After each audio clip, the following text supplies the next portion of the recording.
الحمد لله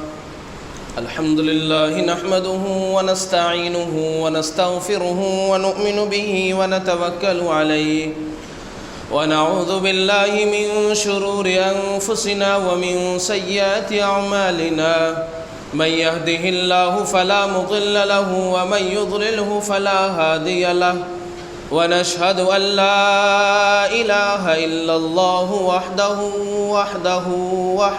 لا شريك له ونشهد أن سيدنا وسندنا ومولانا محمدا عبده ورسوله وصلى الله تعالى عليه وعلى آله وأصحابه وأزواجه وذرياته وأهل بيته أجمعين. أما بعد فأعوذ بالله من الشيطان الرجيم. بسم الله الرحمن الرحيم. إن هذا القرآن يهدي للتي هي أقوم. وقال الله تبارك وتعالى في القرآن المجيد: ألف لام ميم ذلك الكتاب لا ريب فيه هدى للمتقين. صدق الله مولانا العلي العظيم وصدق رسوله النبي الكريم ونحن على ذلك لمن الشاهدين والشاكرين والحمد لله رب العالمين. برادران اسلام، علماء اعظام، عزیز طلبہ، معزز مکرم بزرگوں، بھائیوں، نوجوان ساتھیوں، پیارے بچوں، اللہ تبارک و تعالی نے قرآن مجید کو رہتی دنیا تک کی ہدایت کے لیے نازل فرمایا ہے۔ قرآن مجید وہ کتاب ہے کہ جب یہ قرآن مجید نازل ہونا شروع ہوا تو اللہ تبارک و تعالی نے تمام آسمانی کتابوں کو ٹھکانے لگایا، اور اللہ تبارک و تعالی نے جب یہ قرآن مجید نازل کرنا شروع کیا، نبی صلی اللہ علیہ وسلم کو نبوت کا تاج پہنایا۔ اللہ تبارک و تعالی نے تورات کو ٹھکانے لگا دیا، اللہ تبارک و تعالی نے شریعت عیسوی کو ٹھکانے لگا دیا، شریعت موسوی کو اللہ تبارک و تعالی نے ٹھکانے لگا دیا، تورات ٹھکانے لگی، انجیل ٹھکانے لگی، اور اللہ تبارک و تعالی نے تورات کو ٹھکانے لگا کر کے قرآن مجید کے سکے کو رائج کر دیا اور فرما دیا اگر ہدایت کے لیے کوئی ذریعہ ہے تو یہی قرآن مجید ہے جو اللہ تبارک و تعالی نے آقائے دو جہاں سرکار دو عالم نبی صلی اللہ علیہ وسلم کے اوپر اللہ تبارک و تعالی نے نازل فرمایا ہے۔ یہی قرآن مجید ہے جس کی حفاظت کا ذمہ اللہ تبارک و تعالی نے لیا ہے۔ اگر کوئی صحابی رسول 70 سال کی عمر میں ہے، قرآن مجید نازل ہو رہا ہے، یہ صحابی رسول قرآن مجید کا پڑھنے والا ہے۔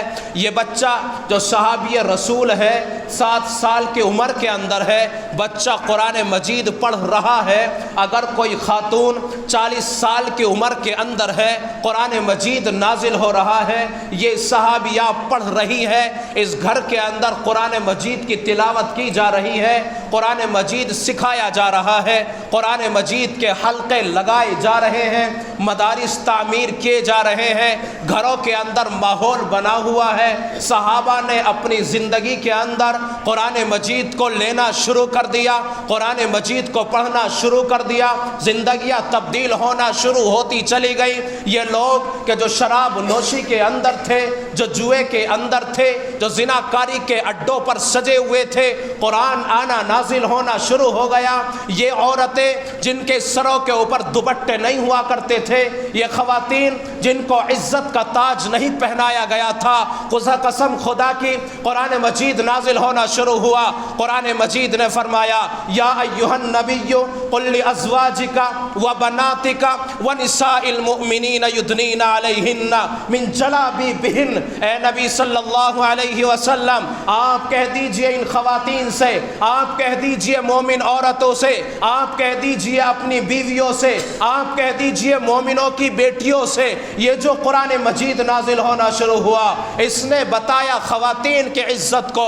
قرآن مجید نازل ہونا شروع ہوا، قرآن نے بتایا زندگی کیسے گزارنی ہے. یہ صحابہ کا دور ہے، یہ خیر القرون کا دور ہے، یہ نبی علیہ السلام کا وہ اول دور ہے جس میں قرآن مجید نازل ہو رہا ہے. آج ہر گھر کے اندر مدرسہ کھلا ہوا ہے. آج ہر عمر کا بچہ، ہر عمر کا آدمی، ہر عمر کی خاتون، ہر عمر کی لڑکیاں قرآن مجید کو سیکھ رہی ہیں. اس لیے کہ قرآن مجید نے اترنے کے بعد میں یہ اعلان فرما دیا ہے انا نحن نزلنا الذکر وانا له لحافظون. قرآن مجید کو نازل کرنے والے ہم ہی ہیں، قرآن مجید کی حفاظت کرنے والے ہم ہی ہیں. تورات اگرچہ ہم نے نازل کی، انجیل ہم نے نازل فرمائی، اسی طرح سے ہم نے زبور کو نازل فرمایا، صحیفے نازل فرمائے. ابراہیم علیہ السلام کو ہم نے بھیجا، عیسیٰ علیہ السلام کو ہم نے بھیجا، موسیٰ علیہ السلام کو صحیفوں اور کتابوں کے ساتھ ہم نے بھیجا، لیکن ان کی حفاظت، ان کا ذمہ ہم نے نہیں لیا. لیکن قرآن مجید نازل ہوا، قرآن مجید کی حفاظت کا ذمہ ہم نے لیا. اس کا ہی نہیں بلکہ قرآن مجید کی کیسے حفاظت کرنی ہے اس کا ذمہ بھی ہم نے لیا ہے.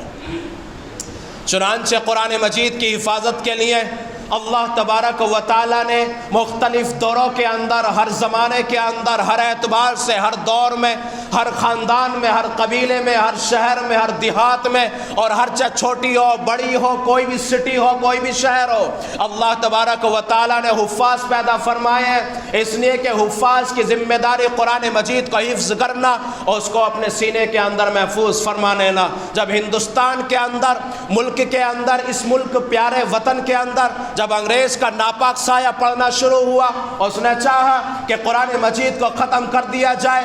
اس وقت کا دور تھا اور اس وقت کے اندر قرآن مجید کو چھاپنے کے لیے بڑی بڑی مشینریاں نہیں ہوا کرتی تھی، بلکہ لوگ اپنے ہاتھوں سے، قلم کے ذریعے سے، دوات کے ذریعے سے قرآن مجید کو تحریر فرما دیا کرتے تھے. ان نسخوں کو لوگ لے جایا کرتے تھے، اپنے گھروں کے اندر تعلیم کرتے تھے، بچوں میں دین داخل ہوتا تھا، بچوں کی ان نسلوں میں، آنے والی نسلوں میں، ان گھروں میں قرآن کی تعلیم دی جاتی تھی. لیکن انگریز نے چاہا کہ ان نسخوں کو لے لیا جائے، ان کو خرید لیا جائے، اور خریدنے کے بعد میں جب ان کے پاس کچھ نہیں بچے گا، یہ قرآن مجید کو پھر ایسی صورت کے اندر پڑھنا شروع کریں گے جو غلط اور ملت ہوگا. لہٰذا ہم قرآن کریم کو چھاپیں گے اور اس کو تبدیل کر دیں گے اور پھر ان کے سامنے پیش کریں گے. تو یہ مسلمان قرآن مجید کو صحیح طور پر نہیں پڑھ سکتے. لیکن ایسا وقت آیا کہ انہوں نے سارے کے سارے نسخے خرید لیے. علماء کھڑے ہو گئے، کہا کہ تم قرآن مجید کے نسخوں کو خرید کر کے یہ چاہتے ہو کہ اسلام ختم کر دیا جائے، تم یہ چاہتے ہو کہ قرآن مجید کو ختم کر دیا جائے. قسم خدا کی قیامت کی صبح تک تم قرآن مجید کو ختم نہیں کر سکتے. 10 سال کے بچے کو بلایا، کہا قرآن پڑھنا شروع کر.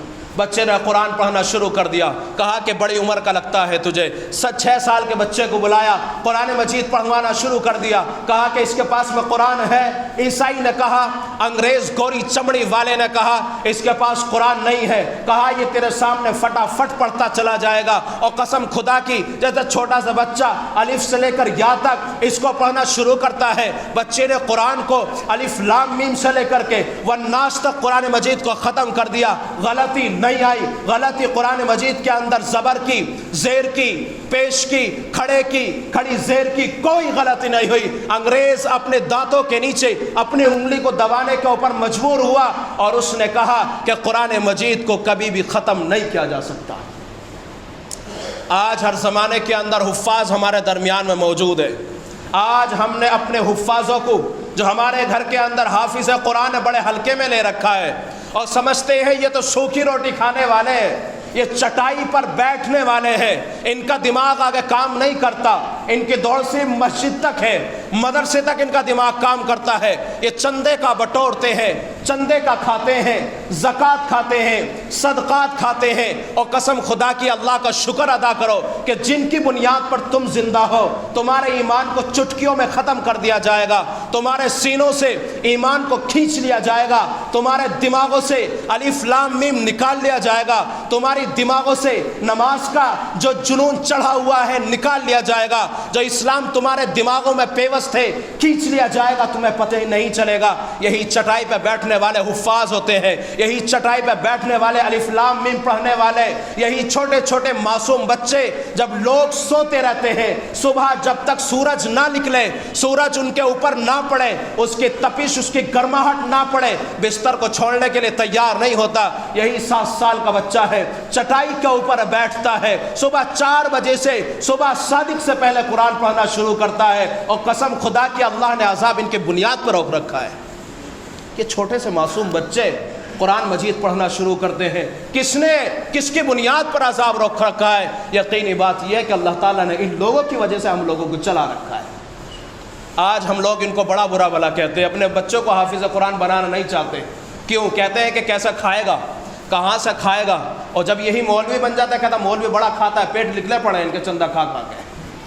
پھر کہتا ہے کہ یہ کتنا کھاتے ہیں مولوی، اگر کوئی گاڑی اس کو مل جائے تو پھر کہتے ہیں مار دیا کہیں سے چندہ، پھر کہتے ہیں کہ مار دیا کہیں سے، اس لیے کہ مولوی کھاتا بہت ہے۔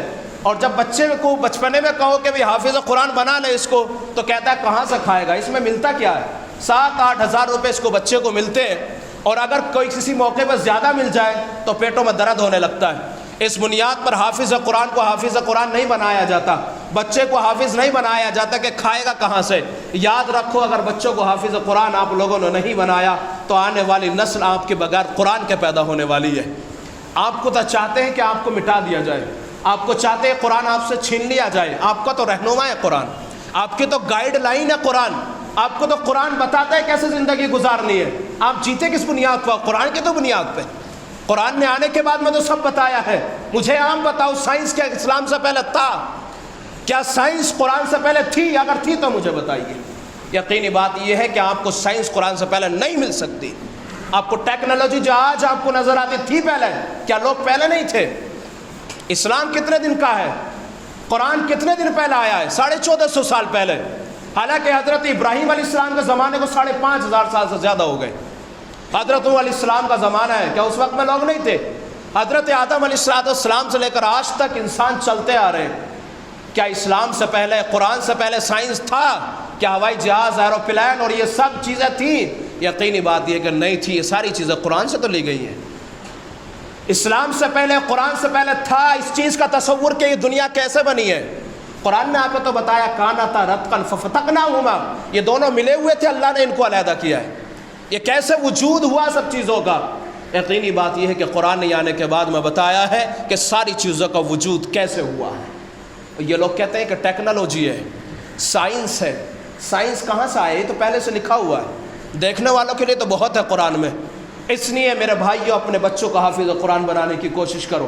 ہر گھر کے اندر ایک حافظ ہونا چاہیے۔ ابھی لاک ڈاؤن میں تراویح کا موقع پیش آیا، مسجدیں بند پڑی ہوئی تھی، گھر کے اندر جنہوں میں حافظ تھا، جن گھروں کے اندر، ان کے گھر کے اندر الحمدللہ تراویح قرآن مجید سے ہوئی، اور جن گھر کے اندر حافظ قرآن نہیں تھا، الحمدللہ سے پڑھنا بھاری پڑ گیا۔ حافظ قرآن کا مقام اور اس کا مرتبہ سمجھیے اور اس کو عزت دیجیے۔ ہمارے یہاں حال یہ ہوتا ہے، قرآن مجید نیچے رکھا ہوا ہوتا ہے، آدمی بیٹھنا گوارا نہیں کرتا، اور یہی حافظ قرآن نیچے پڑا ہوا ہوتا ہے، اس کی کوئی عزت نہیں ہوتی، اس کا کوئی مقام نہیں ہوتا، اس کا کوئی مرتبہ نہیں ہوتا۔ ایک بکرے کے اوپر بقرعید آنے والی ہے، اس کے اوپر اللہ لکھا ہوا مل جائے گا، کسی بکرے کے اوپر 2 لاکھ 2.5 لاکھ 3 لاکھ 4 لاکھ کا بکے گا۔ یہی بچہ جس کے سینے کے اندر پورا قرآن مجید محفوظ ہے، اس کی کوئی عزت نہیں ہے۔ ایک بکرے کے اوپر اللہ لکھا ہوا، اس کی اتنی قدر، اس کا اتنا بڑا مقام، لیکن یہ حافظ قرآن ہے کہ اس کا مقام اور کوئی مرتبہ ہمارے یہاں معاشرے کے اندر نہیں ہے، جس کی بنیاد پر آج حافظوں کی ہمارے درمیان میں ٹوٹ پڑ رہی ہے۔ اتنی آبادی ہونے کے باوجود آج ہمارے درمیان حفاظ الا ماشاءاللہ ملتے ہیں۔ وجہ کیا ہے؟ وجہ یہی ہے کہ ان کو سپورٹ نہیں کیا جاتا، ان کا تعاون نہیں کیا جاتا، ان کی مدد نہیں کی جاتی، ان کا حوصلہ نہیں بڑھایا جاتا۔ اگر آپ نہیں بڑھائیں گے حوصلہ تو یاد رکھیے آنے والی زندگی کے اندر، آنے والے نسلوں میں ہمارے لیے حافظ قرآن نہیں مل سکتے۔ پہلے ہوتا یہ تھا کہ بڑے حافظ قرآن بنانے کا شوق ہوتا تھا، آج شوق ہمارے درمیان سے نکل گیا۔ اللہ سے دعا فرماؤ، اللہ تبارک و تعالی ہمارے درمیان میں، ہمارے گھروں سے ایک ایک حافظ اللہ تعالیٰ ضرور پیدا فرمائے۔ کوشش کریں آنے والی نسلوں سے، اگر ایک حافظ قرآن گھر سے بنتا ہے، اللہ تبارک و تعالیٰ اس کے صدقے میں، اس کی شفاعت میں 10 ایسے لوگوں کو اللہ تبارک و تعالیٰ جنت دلائے گا جن کے لیے جہنم کا فیصلہ ہو چکا ہوگا۔ یہ نبی صلی اللہ علیہ وسلم نے بیان فرمایا ہے۔ والدین کو کیسا مقام ہوگا؟ ایسا تاج پہنایا جائے گا، والدین کہیں گے یہ کس بدلے میں، یہ کس کے نتیجے میں؟ کہا جائے گا تیرا بچہ حافظ قرآن تھا، اس کے نتیجے میں۔ صاحب قرآن کا، حافظ قرآن کا کیا مقام ہوگا، کیا مرتبہ اللہ تبارک و تعالیٰ دے گا، اس بات کو سمجھنے کی بھی ضرورت ہے، آنے والی نسلوں تک پہنچانے کی بھی ضرورت ہے، اور اپنی زندگیوں میں لانے کی بھی ضرورت ہے۔ اللہ تعالیٰ ہم سب کو ان باتوں پر عمل کرنے کی توفیق عطا فرمائے۔ وآخر دعوانا الحمدللہ رب العالمین۔